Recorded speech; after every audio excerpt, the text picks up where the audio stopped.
naho neza.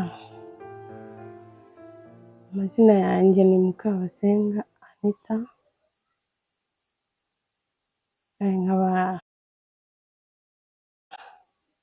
ndi umufasha wa Gatwiringire Jean Martin, nkaba ndi mama w'abana.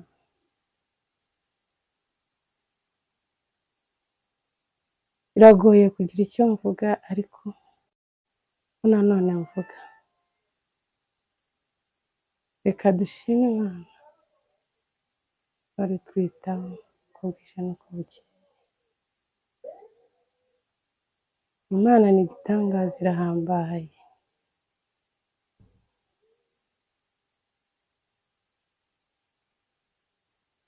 Ntabwo icyubahiro. Nkomeje gushimira abantu, inshuti n'abavandimwe bakomeje kuza batugana, badutabara. Tubashime, Imana ikomeze ibahe umugisha.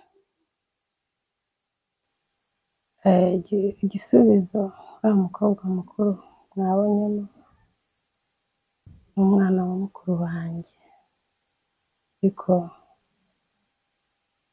namufataga nk'umwana wanjye.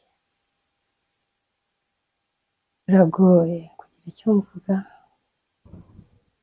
ariko birakwiye kumvuga. Reka nshime Imana ikomeje kubana nanjye, imbaraga. Ndashimira nanone mwebwe abantu mukomeje kuza mutugana, muza kudutabara, muduhumuriza uko bwije n'uko bukeye. Imana ibampere umugisha. Imana ni igitangaza. Ntabwo nabitekerezaga.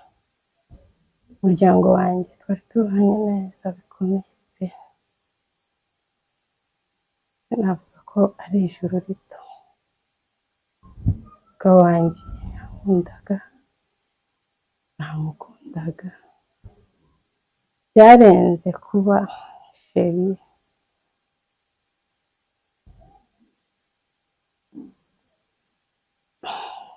Abura kumwita ku buryo avuga ngo nziye, kandi ibyiringiro ko nzamubona. Imana yaduhaye impano nziza, umwana w'umuhungu w'imfura witwa Aruno.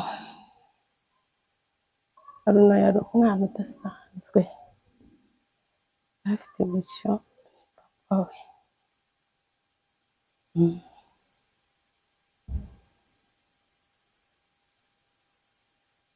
Aruno yakundaga Imana.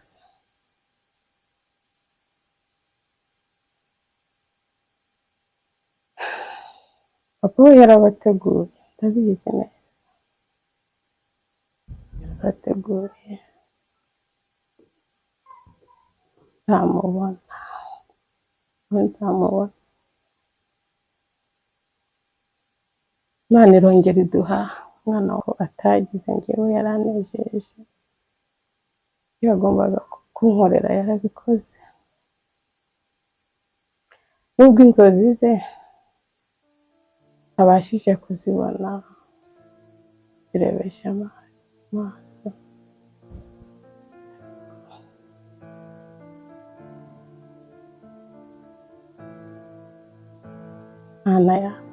Imana yamuruhuye, hari byinshi yamurinze. Uyu mwana afite amateka, kuko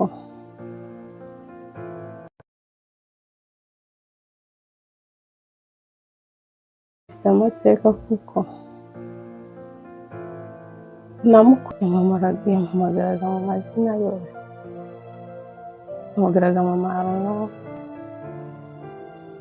namuhamagaraga mpamagaraga mama Arno, mpamagaraga mama Nene,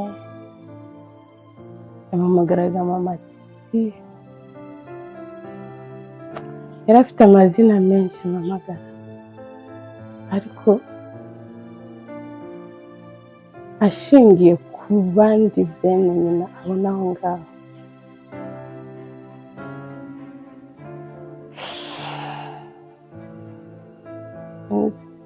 Niko navuga. Gusa Imana yabarinze, hari ibintu byinshi yabarinze.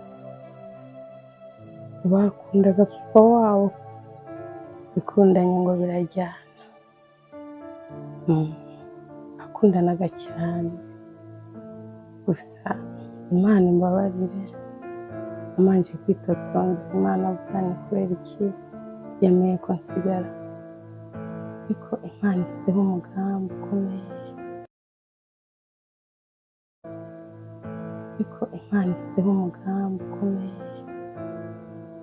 kuko papa wabo nanjye yifuje ko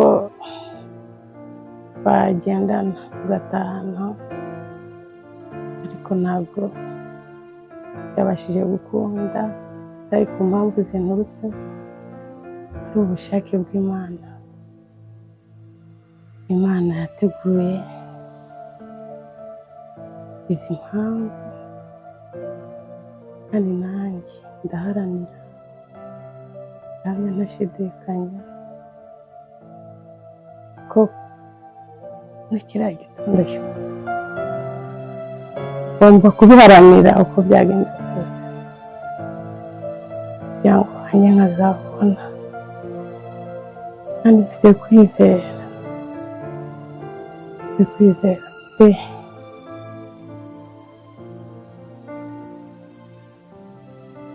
Umuntu yavuga byinshi kuri bo, gusa sinabirangiza.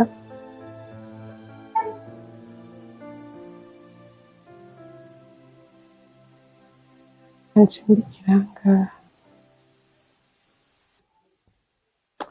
Njyewe ubundi amazina yanjye ni Nyiransenga Odette, akaba ndi mama wa Gisubizo Olivine.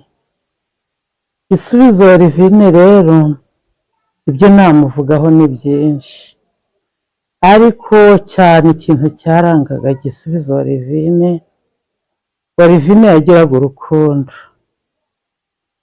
Gisubizo Olivine yageraga igihe akatubwira ati mureke dusabane n'Imana. Gisubizo Olivine yakundaga Imana cyane. Gisubizo Olivine ni umuntu wasabanaga n'umuryango wose. Gisubizo Olivine, Mana, uburyo mbona yakundaga Imana cyane. Yagiraga imirimo myiza, Gisubizo yarafashaga. Gisubizo rero iherezo rye, ngewe nkurikije imirimo Gisubizo yakoze, ngewe kube amaso yanjye n'ay'umubiri, ariko ndi kubona Gisubizo pe agize iherezo ryiza. Kandi hari n'igihe Imana yo yonyine niyizi uruhande Gisubizo aherereyemo, ariko njye ndabona Gisubizo Imana yabimuhaye ubugingo. Njyewe ndi nyina. Uwo bita Marite yari muramu wanjye nkunda cyane. Muramu wanjye Marite yaduhaga inama. Muramu wanjye Marite yasabanaga. Muramu wanjye Marite yakundaga Imana cyane. N'abana babo Marite ni muramu wanjye, nkaba mwene nyina w'umudamu wa Marite.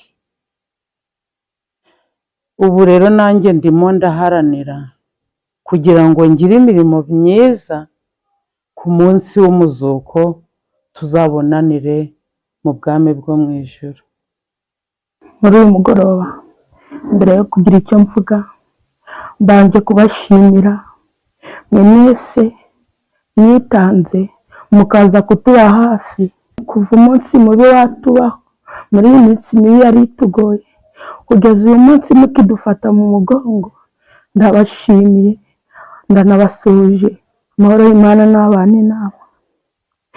Icyo navuga kuri musaza wanjye, ntabwo njye namufataga nka musaza wanjye, namufataga nk'umubyeyi wanjye.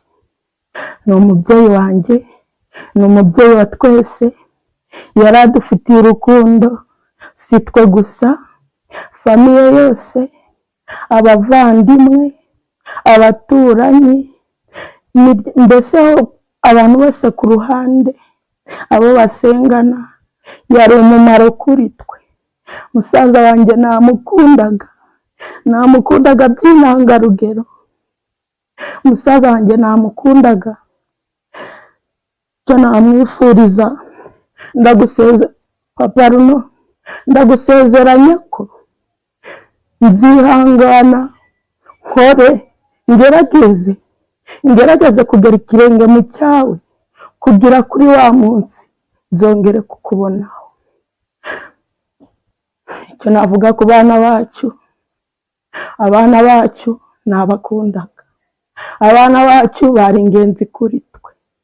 Orunera wanjye warankundaga, Aruna wanjye wamvukiye mu maso narabarese, nabakundaga, sinari shangazi wanyu, mwari barumuna banjye. Ndabakunda cyane, nzaharanira kuzongera kubabonaho kuri wa munsi w'umuzuko. Icyo ngusaba Mana, uzanshoboze gukora ibyiza kugira tuzongere tubonane. Demayi wanjye, ntabwo wari Demayi wanjye, ntabwo wari muramukazi wanjye, wari umubyeyi wanjye, wari umubyeyi wanjye. Ku munsi wa mbere ukigera mu rugo rwacu twarabanye, umba hafi, umfata nk'umwana wawe. Nzagukunda kugeza ku munsi wanjye wa nyuma ku buzima bwanjye. Icyo nshimira Imana yanze ko tuzimangatana,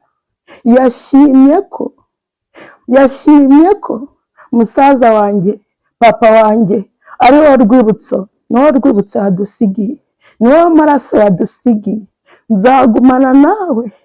Nzagumana nawe kugeza ku munsi wanjye wa nyuma.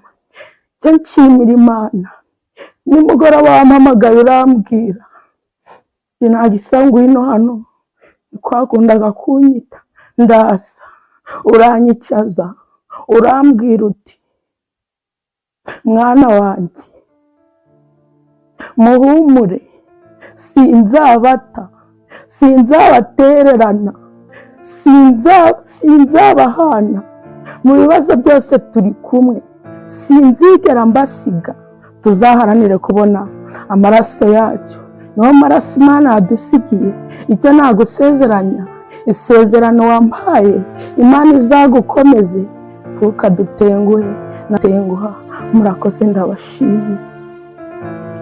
Yewe nitwa Niyonsaba Providence, abandi mushiki wa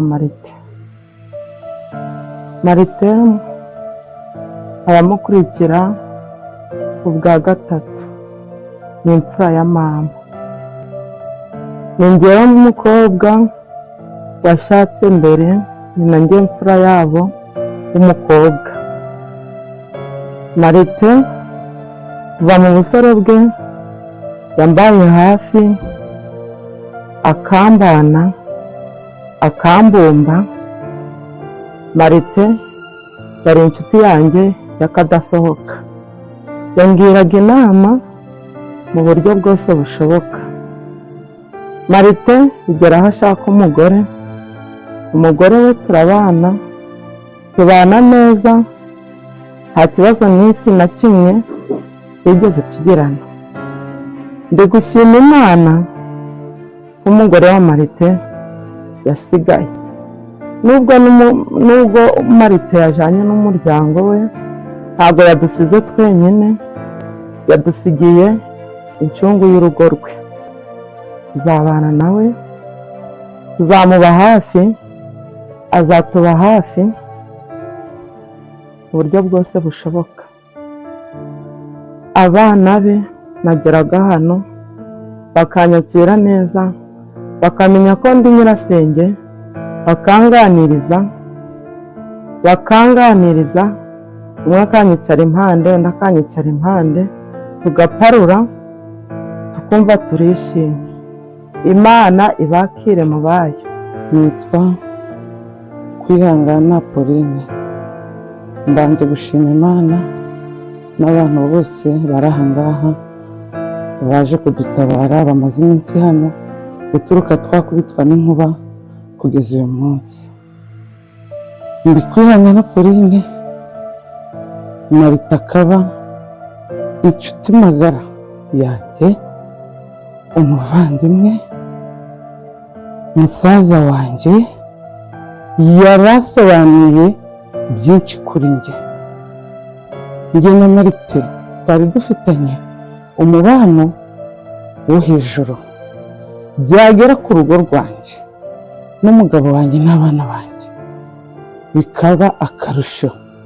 Ntabwo turi gutekereza uburyo tuzabaho tudafite uriya muryango, yaba abana yaba papa wabo. Marite ni wa muntu twahuzaga ku buryo icyo twabaga twiyemeje kwigaho iteka ryose twatuzaga tubonye igisubizo. Yaba njye yaba umugabo wanjye, twese turi kureba ubuzima Marite atarimo tukabona budashoboka. Yari wa muntu umenya ko njyewe ukomeze mu gitondo na nimugoroba. Igitangaza muri iki gihe nari meze gutya, yari yarihaye inshingano yo kuza buri gitondo kumfata akanjyana ku kazi, ambwira ngo ntashaka ko ntega moto, ntashaka ko ntega taxi, mu buryo bwo kurengera umwana wanjye uri mu nda. Byagezeho kubera gukunjyana ku ishuri cyane, abayobozi bamubaza ngo kuri kuzaniye umubyeyi cyane, umugabo we yagiye he? Arababwira ati turi gusimburana. Muri icyo gihe umugabo wanjye ntiyari ahari. Byarenze ubwenge bwanjye, sinzi ababonye sitati yanjye mu cyumweru cyashize, naramupostinze, postinga n'impanga ye ari we mugabo wanjye, mvuga ngo icyari kiri mu mutima wanjye, abantu banyitaho bari hafi yanjye, Mana nabo kubaha uzabampera umugisha. Ayo marangamutima niyo yamfashe ndabapostinga. None Marite aransize, umwana yarengeraga agiye atamubonye. None n'abana bari kuzajya baza nibura bakaza nkababonamo ishusho ya Marite, nabo baragiye. Ubuzima mfite abana ntibakirya ntibakiryama, noneho bageze aho bavuga ko batazasubira ku ishuri. Nta gisubizo mfite. None Mana yo mu ijuru, ndakwinginze ngo ari wowe umbera byose, umbera aho Marite atarari. Ducitse igikuba umuryango wose, njyewe nkanjye ndi kujya ntekereza aho tuzajya twicara nk'umuryango turi kujya inama Marite adahari. Iyo shusho ntayo ndi kubona, ariko Mana, kuko uri Imana igira neza, ukaba Imana ishobora byose, kandi twizera ko nta kibuta kiza, turakwinginze ngo uduhagararire mu mwanya wa Marite, kandi urabishoboye kuko ushobora byose. Nuko icyuho cya Marite nugisiba, tuzajye tuzamura amashimwe tugushime, kandi uduhe kwitegura, kuko ndahamya ntashidikanya ko Marite ubunyangamugayo bwe. Marite